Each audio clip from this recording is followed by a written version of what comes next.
Assalamualaikum warahmatullahi wabarakatuh. My name is Fahri Mulia Arya, and today we're gonna talk about forensic linguistic studies, the Ted Kaczynski bombing case in the linguistic class. Yeah, let's go into it. The aim of this forensic linguistic is to solve Ted Kaczynski case, examine his motives. In this study, he chose method of analysis by collecting data from Ted Kaczynski, Unabomber, who surprised the U.S., who could not be found for 18 years and was caught by FBI agents who are good at forensic linguistics. Linguistics is studied to know the nature of language, how language is learned, and the role it plays in the life of individuals and communities. Linguistics is divided into two main branches: theoretical and applied. Theoretical linguistics is a branch to study the structure of characteristics of the speaker language. This includes phonology, studying the combination of sound into organized unit of language; morphology, studying the process forming words; syntax, studying the process combining sentence structures; semantics, studying the meaning of word or combination of words from these individuals; and applied linguistics is a branch of linguistics to study and respond to real-life problems, and so on. Among them is forensic linguistics. In this lesson, we will examine the case of Ted Kaczynski using forensic linguistic methods. In this lesson, we will reveal the Unabomber case, Ted Kaczynski, the criminal terrorist who created panic all over the U.S., who was almost untraceable for 18 years, thanks to the help of FBI agent James R. Fitzgerald, a forensic linguist who assisted the investigation and arrested the Unabomber. This is where we will analyze how the Unabomber case was solved in forensic linguistic studies. The method that we use is collecting data and collecting the result of Unabomber data collected by Ted Kaczynski obtained for data analysis, and analyzing data, examine data from Ted Kaczynski to get in-depth look at the problem. Ted Kaczynski was born on May 22, 1940. He was a child who excelled in math skills. He enrolled at Harvard University when he was 16, and he completed his bachelor's degree in 1962. He entered graduate study in mathematics at the University of Michigan, earning a PhD in 1967, and took up an assistant professor position at the University of California at Berkeley later that year. Kaczynski hated technology so much that he lived in a cabin with no heating, electricity, or running water in 1971 near Lincoln, Montana. Spending the next 24 years was reading books at the local library, where he drafted his first non-manuscript called the Unabomber Manifesto.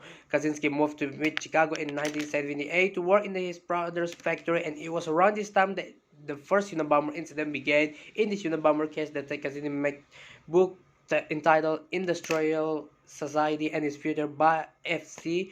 In this book, a forensic linguist James S. found clue in the Unabomber case profile, motive, and clues to the next bombing action only with the word analyzed by forensic linguistics. The FBI managed to arrest Ted Kaczynski on April 6, 1996. Ted Kaczynski's motive in carrying out his bombing was to convey an anti-industrial message to the public. Kaczynski has an aversion to technology, assuming that technology is the main form of human suffering by becoming dependent, causing many humans to destroy themselves in mental form, which will be followed in a physical form. This is the reason he started Unabomber in 1978 at the University of Chicago. Ted Kaczynski believed that technology saves human freedom, that the industrial revolution destroys human psychology to be independent and make them dependent with over socialization, which lead to low self-esteem, feeling of helplessness, tendencies to depression, the feeling of defeat, guilt, self-loathing, and others. Surrogate activities in which humans engage in activity which they depend on technology, and leftist individuals who disguise their inferiority complex with pro-relativism, in which they feel they are minority and they are entitled to have right, but in the form of selfishness and hostility. This understanding was inspired by the Christian anarchist philosopher Jacques Ellul, where he thought that the Industrial Revolution robbed humanity of freedom by filling it with materialism, scientificism, and economics, which were mere substitutes for false idol for God. However, unlike Kaczynski, Ellul does not encourage violence, as he believed that violence sacrificed freedom for necessity, and that anarchy, by definition, is the absolute rejection of violence. Although Tech's actions are very reasonable, the way he use is contrary. The way he used it is very contrary to the ideal of primitive ancestor to advance human life by committing violence. It is tantamount to the tantamount for human freedom. Despite having pessimistic view of modern life, he has an idealistic understanding that makes a lot of sense, but with bad solution caused by hatred and isolations.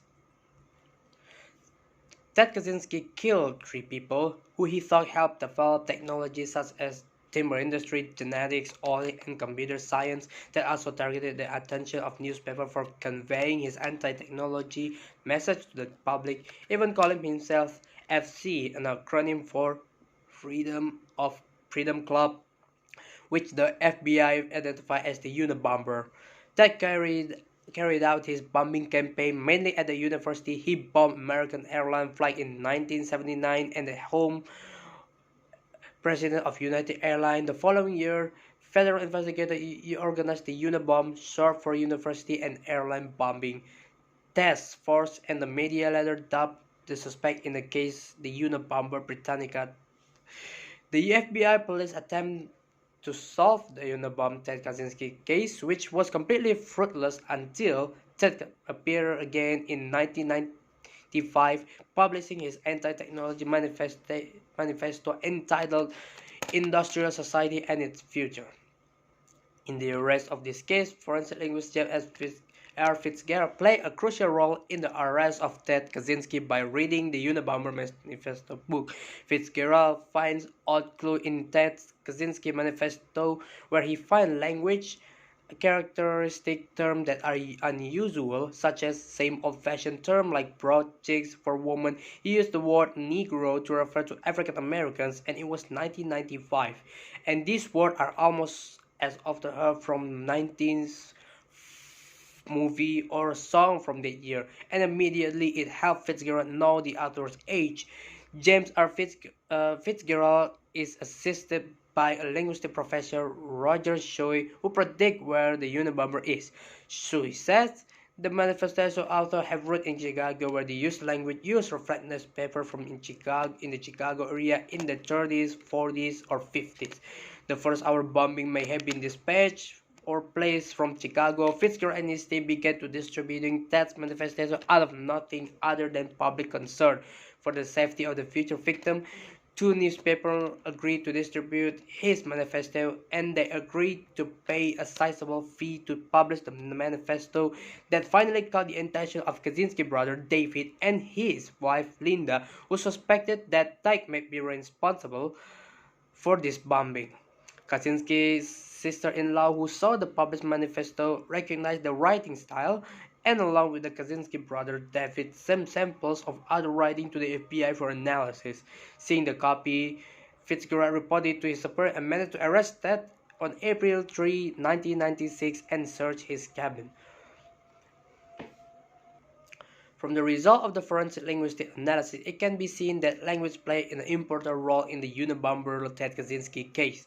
The Unabomber case is very complex because Ted Kaczynski is a genius who is able to bomb American Airlines University and airport without being detected at all. But thanks to James R. Fitzgerald's forensic linguistic abilities, they managed to catch and prevent future victims.